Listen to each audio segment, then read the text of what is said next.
Warning: All Things Crime is a true crime production that may contain violent or disturbing material. Viewer or listener discretion is advised. Hey, everybody. Part 3 of my discussion with Detective Sean Gorman from the Lincoln, Rhode Island Police Department.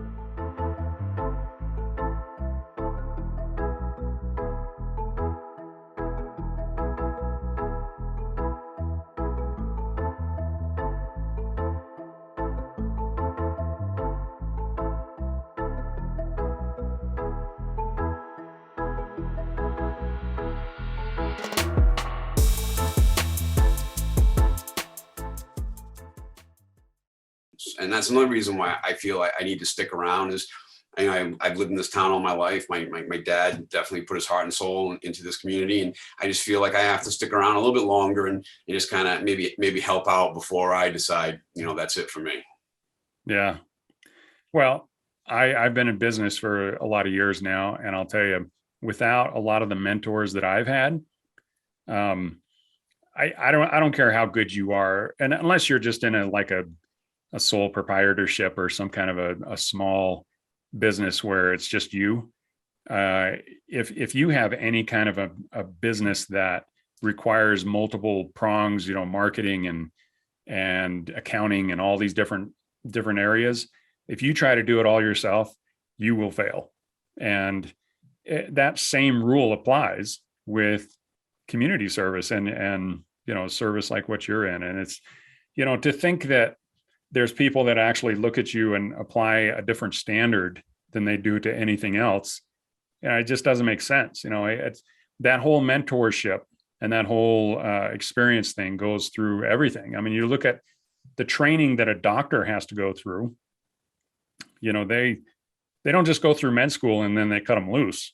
They have to go through years after that to develop their own, specialization. But most importantly, they're being overseen by people that have a lot more experience. And the reason they do that is because people's lives are in their hands. Well, it's the same thing with police. My gosh, you can't just, bring in all these new rookies and then turn them loose on the streets. It'd be a disaster. And that's kind of not really what's happening, because fortunately, good people like you are sticking around despite all of the crap that you guys have to go through. And, and it's, you're doing it because you care, and you're doing it because you are a part of your community and you love your community and you want to see your community succeed. And to me, that is just such an attribute to how, where your heart is. And that, to me, that's the vast majority of people that I talk to that are in law enforcement have that exact same attitude. Yeah, that's why I love, I love being an adjunct professor. I love things like this. I'm actually through LinkedIn again, and it's turned into a pretty good resource. I'm actually volunteering to do, I think the other teachers I'll reach out through LinkedIn and ask if there's anyone in the law enforcement community who want to speak towards, this or that, and you just click on the link and you say, yeah, I'll do it. So I'm actually going to start doing that a little bit more, because I just feel the more that I can speak to people, maybe the more they'll understand. Maybe we've had the wrong people talking for us and speaking up for us. And I just feel like the more you listen to people that just want to reach out to people and say, listen, this is what's actually happening. And if you want to believe me or not, that's entirely up to you. I get it. But I have I have no horse in the race. I'm not trying to convince you because it's going to benefit. Well, maybe it will benefit me because people maybe treat us a little bit nicer, which is always a nice thing. But yeah. I just feel that that's why I love being a professor, and I love teaching these kids, and I love hearing them say some things and then look at them and say, that's not necessarily right. I respect your decisions. I respect your opinions. But that, statistically speaking, factually speaking, that is incorrect. And then when I explain it to them, it's actually pretty impressive. And that's the best part of it all. It's just to kind of, you can almost see them, they click like, oh wow, that's not what I've been told. And well, right. No, because you're talking to the wrong people. Yeah. And frankly, I think more and more of you guys have to step up and start speaking out more, because there's far too few of you. I mean, there's 700,000 law enforcement officers in the United States.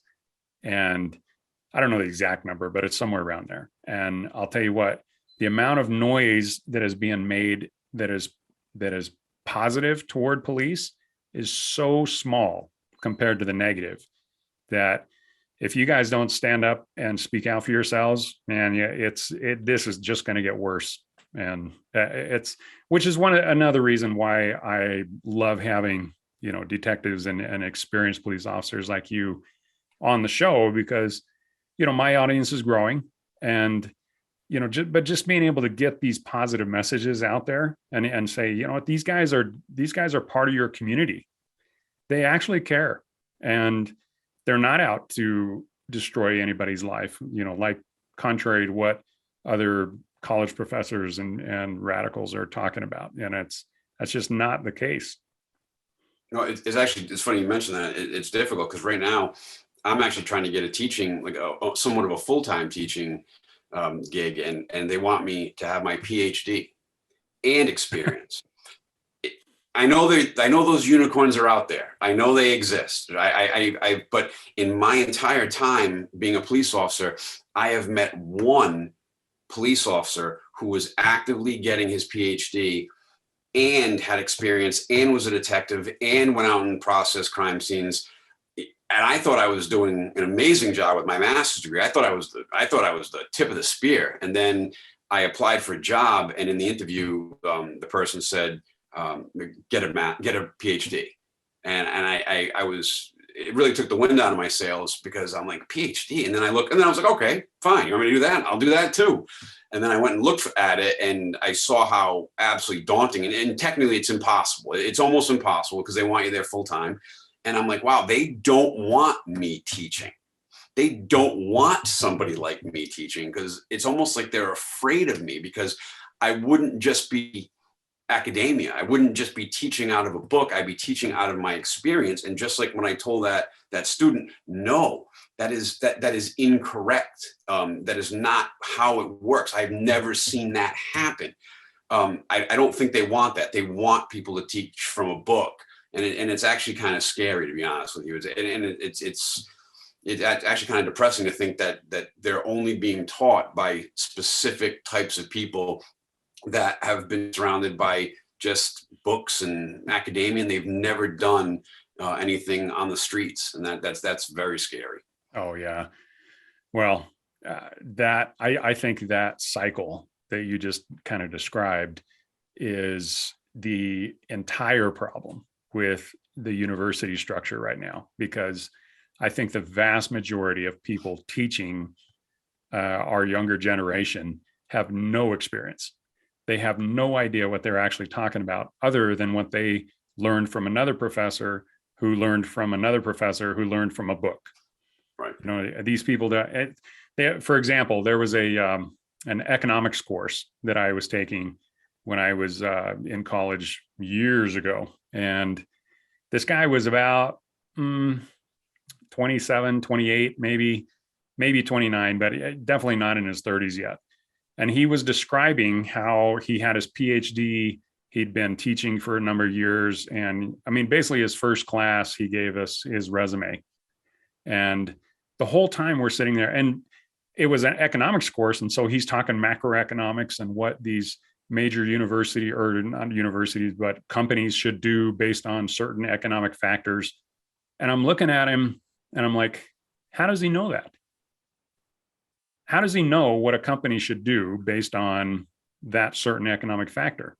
And the fact is, he couldn't, because he had never been a part of a company. He had only learned it from a book. And yet, boy, the major part was when I raised my hand and I said, how do you know that? And he was like, who are you to question me? And yeah, I got up, walked out, and I was like, I dropped that class. And there was about 5 or 6 people that followed me. And I was like, there's no way I'm going to suffer through an entire semester with this guy, because it's all theory and most of it's going to be wrong. That's why I love my, actually love my RISD experience, because my first class was a Photoshop class. And here it is, 5 minutes, and there's no professor. And I'm like, what's going on? We're all sitting there looking around. All of a sudden, this guy comes in, ripping his tie off, swearing, saying, sorry, I had a meeting with the Olympic Committee. We're designing the torch. And you know what? I'm so sorry. Just give me a second. Let me get squared away. And you say to yourself, okay, this guy knows what he's talking about. He just came from a meeting where he's designing the Olympic torch. This guy gets it. And from that point forward, that's the type of teaching philosophy that I've always had, because I've compared that to some of my similar, almost exactly word for word, what you just said.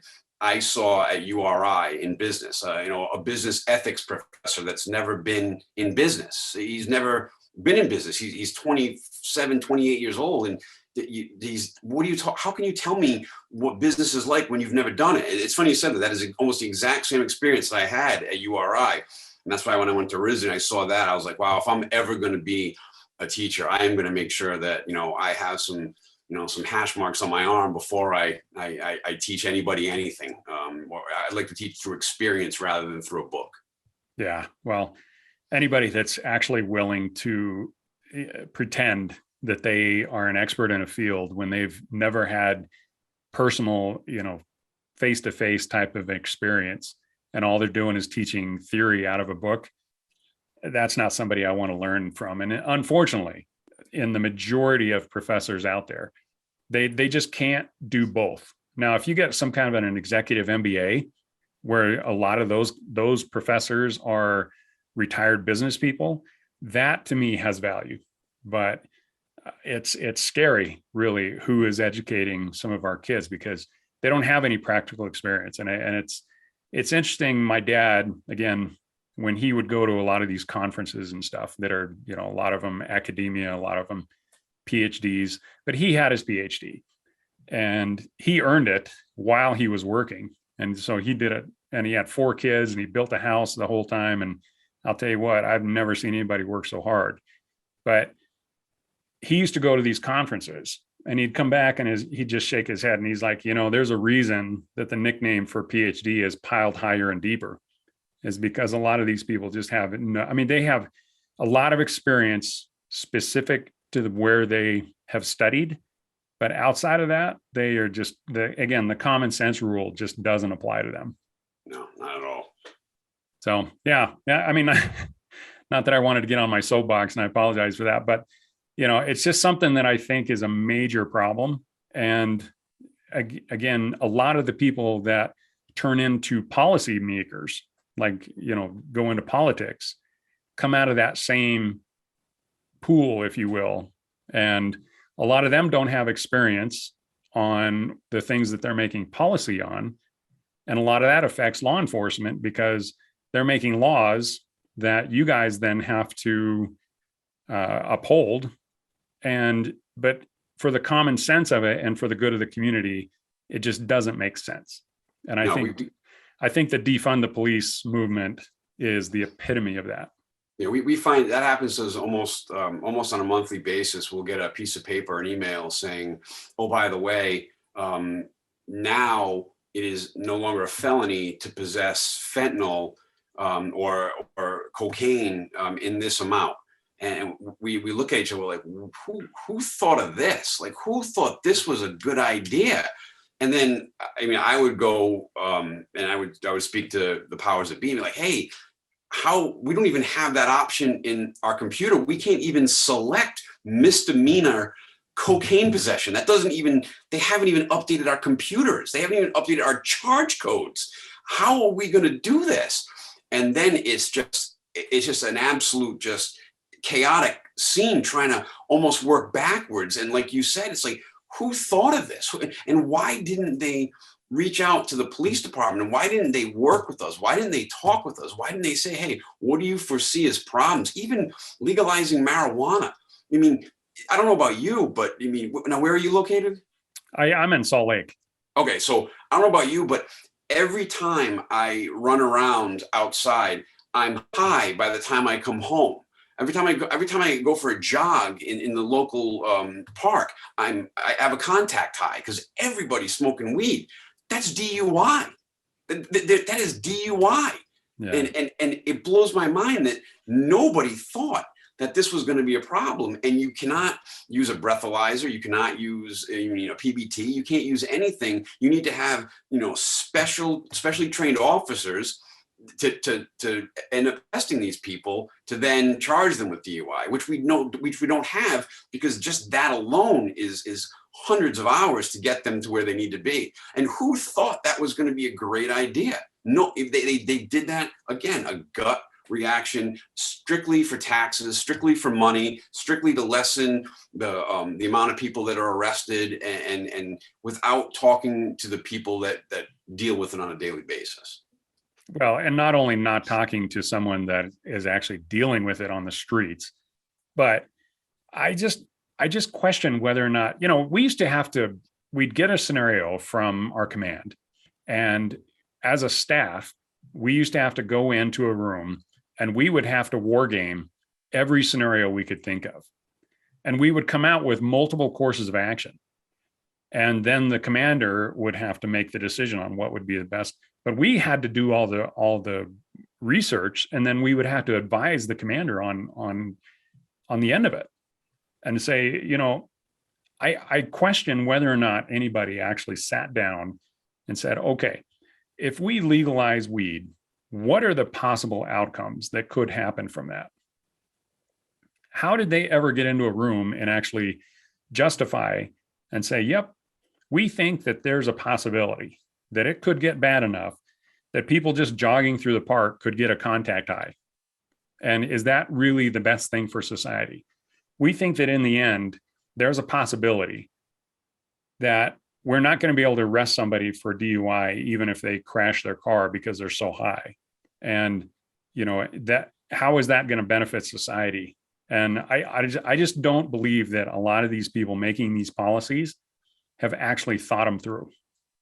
No, well, the difference between those and the war games you speak of is that I'm sure no one at the table when you were doing the war games said, yeah, but you know how much money we'll get if we use this option? Like that was never part of the war game. You know what I mean? But it seems like that's the end result. Like, hey, Massachusetts is getting tons and tons of tax revenue from legalizing marijuana, and we're missing that boat. I mean, let's do the same thing instead of stepping back and saying, hey, let's look at it a different way. Let's look at how this could impact our schools, our children. We're seizing vape pens almost on a daily basis. They're coming into the police department with THC oils. These kids are smoking vape pens and getting high in school in their bathrooms because it doesn't really have that serious, like, skunky smell, and the kids can do that. They can just walk around and smoke, and it's amazing. Right now, things are, I have a 15-year-old, and I'm very, very nervous for him. And I hope I think I've done a good job with him. I pray I've done a good job with him. But I fear for what's going to happen in the future, because they're making really, really bad decisions that are panning out in ways that nobody could have foreseen. And it's unfortunate too. Yeah. Well, just for the legalized marijuana, I think Denver is a couple of years ahead of you guys. And oh yeah, I'll tell you what, Denver, you couldn't pay me enough to walk through central Denver right now. That place is a hole, and it's disgusting, and like San Francisco level disgusting, where you're just like, have absolutely no desire to be anywhere close to that. And I think it's really that again, that's one of those long-term repercussions from a short-term solution. And I think hopefully the politicians that actually made those policies are starting to be held accountable for them, but who knows? So anyway, it's just one of those things that the biggest problem is you can't blame the police officers that are having to enforce the laws. And when there's human feces on the street, that's not the police officer's fault. That is the repercussions of bad political decisions. Correct. Yeah. So, hey, let's lighten things up a little bit, man. At the very beginning, when we first started talking, I wanted to, and this is kind of a tradition. And again, I think the the highlight reel that I'm going to make of all the best stories that I get out of the police officers. Hopefully yours will make it. So out of all the stories that everybody wants you to tell at Thanksgiving, of some of the crazy things you have seen when you've been out there on the streets, what is one of the best stories you can think of? So my favorite story is a good friend, just retired, is Wayne Buthelette, good friend of mine. We showed up at a call for a woman beating a trash can with a shovel. So we showed up and we saw the trash can all dented in and the shovel off to the side, and there was nobody around. So we knocked on the door of a condo and we opened the door, and there was a female, and every single drawer was yanked out of the kitchen. Everything was in total dismay. Everything was on the floor. Everything was pulled out of the cabinets, dishes smashed. And she was running around with a ketchup bottle, squirting them into the drawers. And a male came over to us and said, she's going through one of her episodes. And I should have prefaced this by saying, obviously mental health is no laughing matter, but when you see something on this level, you just have to shake your head as to what happened to this person to get to this. And then she comes over and she's like, you'll have to excuse me, but I'm chasing a midget. And I said, well, what do you mean? And she's like, there's a midget hiding in my cabinets and I'm trying to spray him with ketchup. So the next time I see him, I know that's the midget that I was chasing and not another midget.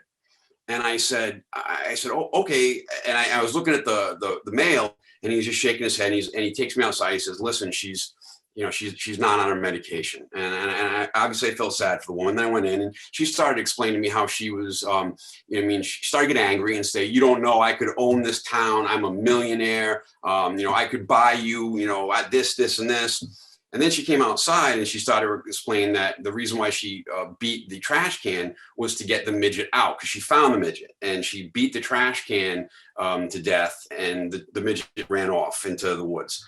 Come to find out, she actually was a millionaire. She actually owned tons of restaurants, boats, hotels, you name it, but that her husband left her, and because of her mental health and just that she was not taking care of it, she obviously let it get so bad that at that particular point she was having an episode where she thought that there were midgets trying to chase her all over her apartment. It was definitely difficult to keep a straight face, unfortunately, because especially picturing her beating a trash can out in public with everybody watching her do this, screaming at something that doesn't exist. So we ended up getting her into the hospital, and from what I understand, she stayed there for quite a while, and she was doing much better. So I don't think she saw the midget anymore after that. So that was one of the more interesting stories that I had. Yeah. Well, boy, if that doesn't emphasize exactly, some of the training that you guys need to be focused on and receive, and helping people with mental problems, that's yeah. All right. Well, I can picture someone spraying ketchup into their drawers to try to spray the midget. Yeah. Well, wow. That's all right. That's a pretty good one. Normally there's some kind of a chemical barrier in between, people's erratic behavior like that. And so clearly there was something a little bit off with her, but it was. Yeah. Interesting story, man. So, hey, I appreciate you coming on. It's one of those things where we could go on and on for hours, but, getting different perspectives. And if you get a chance to listen to some of the other episodes, I've interviewed everybody from the National Sheriff's Association to, there's homicide detectives that have investigated 250 plus homicides. Some of these guys just have insane amount of experience, and that's, but a perspective from I don't want to call you a small town cop, because I know you have, like you said, big city problems, but you're, a smaller community that, to me, and especially Rhode Island, oh my gosh, you have to know what a gorgeous community you live in. It is. And The whole thing is, and that goes back to what we were saying, where it's good because it's small, because we do the resource sharing is off the charts in Rhode Island. It's amazing. I mean, just having the Providence and Massachusetts, they're fantastic too. I mean, the resource sharing in the police networking is something nobody will understand, and I thank God for that every day, because we can't do this on our own. I mean, we always have to reach out to other communities for help. Hey, do you know this guy? Can you help us with this? Do you have this? Can you help us with a car, backup? You name it. Especially in Rhode Island. But it is definitely, I can't say enough about the networking, and then just the police community and how we all help each other. well, and a perfect example of that is, I think, and so there's an MVAC. I was just out in Delaware just a few weeks ago, and training those guys on a new MVAC system. And then there's one in, I always mispronounce it, Worcester, Mass. Worcester, Mass. Yeah. Worcester. I don't think that's an accent I'll ever fully pick up, but those guys, I guarantee you would be, more than happy to help you with any kind of a major case, if you had DNA issues. So just a little side note there. Yeah. But hey, man, I appreciate you coming on and spending a little time, in between Christmas and New Year's. And so hopefully you guys are, things are slowing down a little bit out there. And, but most importantly, I hope everybody's staying safe. Thank you very much. I appreciate it. Oh, it's all my pleasure. Okay. We will talk at you later, man. Take care. Okay. Bye.